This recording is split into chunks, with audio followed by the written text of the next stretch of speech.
Now, if there's one thing that you've known about me, especially if you've been following this channel for the past 2.5 years, is that outside of being a Miami Heat fan, I love young teams. I love watching the process. I love watching young players grow. I love them coming up with new things that may raise hell in the NBA. And the Orlando Magic were one young team that I thought had a chance of truly breaking through and actually doing something pretty good this season. Franz Wagner at the time was a player that was making noise in the NBA that made me think that he was raising a lot of questions if he should have been the #1 pick in his own 2021 draft class.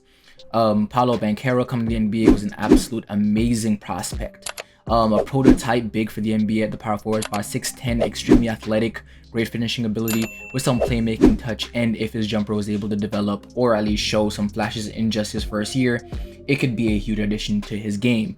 Wendell Carter Jr., a grade 5 that's been able to extended range every single year of his career, and ever since leaving Chicago has shown truly what he can be able to do in this NBA, and is one of the more underrated players in the NBA. Markelle Fultz, a guard that I think Philadelphia gave up a little bit too easily on, and is showing a lot of promise if he's able to stay healthy.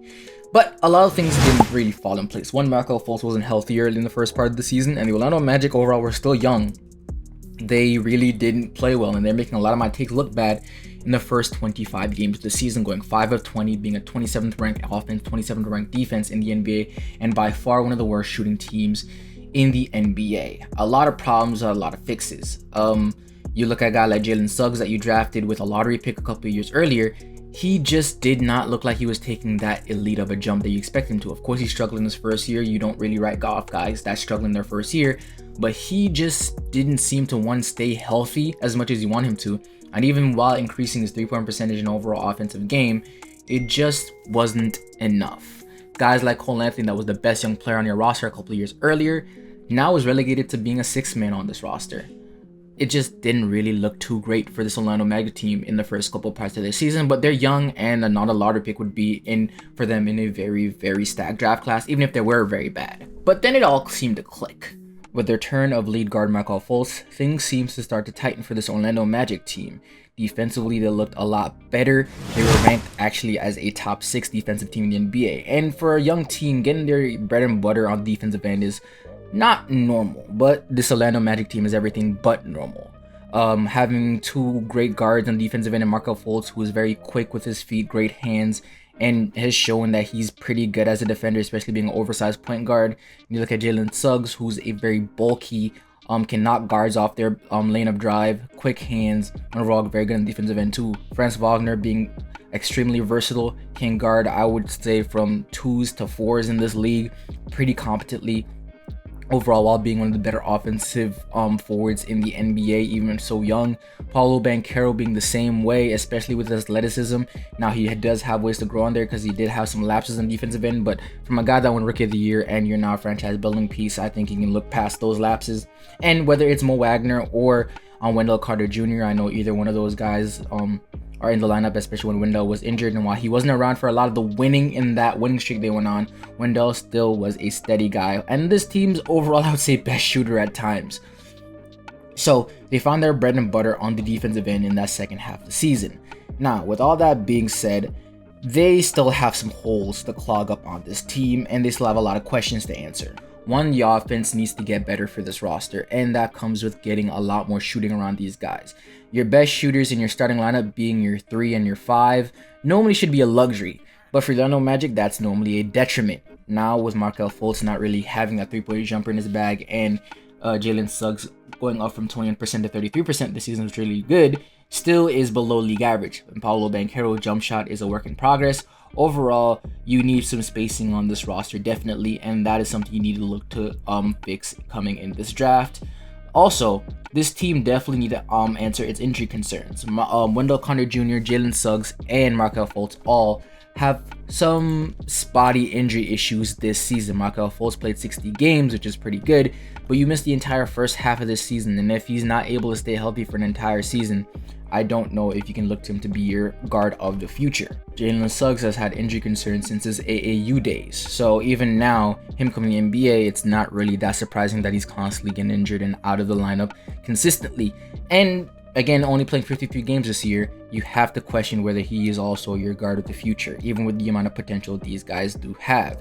And in this following draft, the Orlando Magic made it very, very clear that nobody in this team has a surefire spot outside of Paolo and Franz Wagner. Right now, the Orlando Magic selected Anthony Black with the 6th pick and Jet Howard with the 11th pick. I want Anthony Black compounds on this team's main issue on the offensive end, which is shooting, and I think it is kind of redundant to have him and Markelle Fultz on the floor together at the same time, which I think the Orlando Magic are planning to do since their skill set is so similar. Both guards that struggle with their jump shot but are great drivers, looking to be very good finishers, great hands, very good playmakers, and overall plus defenders.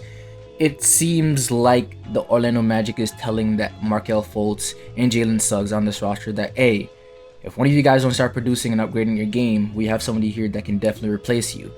And this is telling them on this young team that you're going to fight for these minutes. Nothing's going to be given to you anymore, and I actually love that. But with the pick of Jet Howard at 11, it seems like that looks to be a fix, or at least a look towards fixing some of their shooting woes, especially as high as they did pick him, because he looked and was projected to go somewhere in the 20s.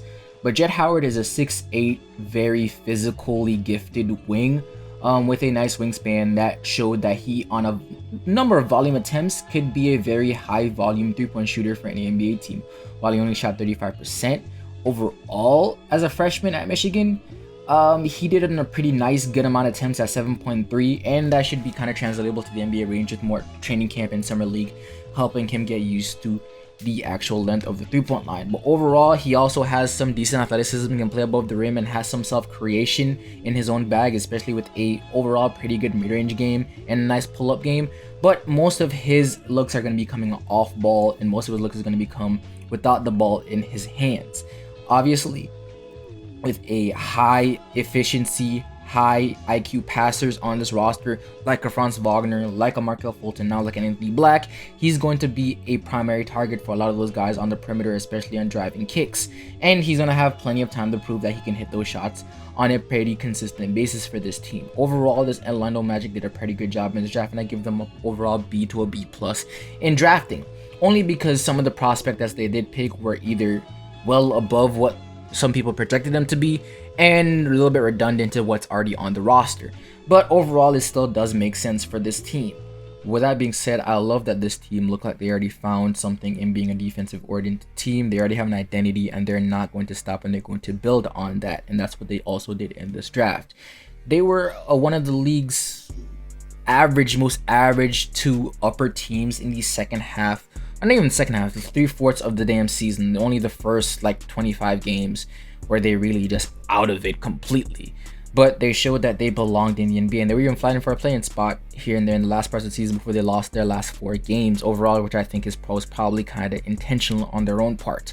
But at the end of the day, this team looked like it was basically definitely bound to be one of the better teams in the NBA in the future, one of the best defensive teams at least. And with some development on Paolo's end, with his offensive game and becoming more efficient with a pretty passable mid-range jumper and hopefully good enough to hit 35% of his open threes in perimeter, Franz taking certain leaps in his offensive and defensive game as he did in the past 2 seasons, and Markelle Fultz being able to stay healthy, this entire roster's guard rotation be able to stay healthy in general, I think this team definitely has a very, very bright future, especially when you look at them already having their locked-in 6-man or guys off the bench like a Cole Anthony and like a Bol in this sense.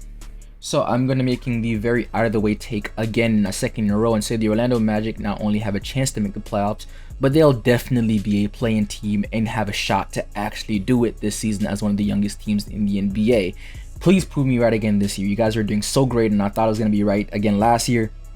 But I love young teams. I love this Orlando Magic team, and they have a bright future in this NBA. And I can't wait to see what they truly are able to get done, especially that 8-game or so winning streak where they were just taking down some of the best teams in the league, like the Boston Celtics twice. It just showed me exactly what they may look like in the future when they have everything figured out and put together on this roster. But that being said, let me know what you guys think in the comment section down below. That being said, it's FLB. That's my time, and I'm out.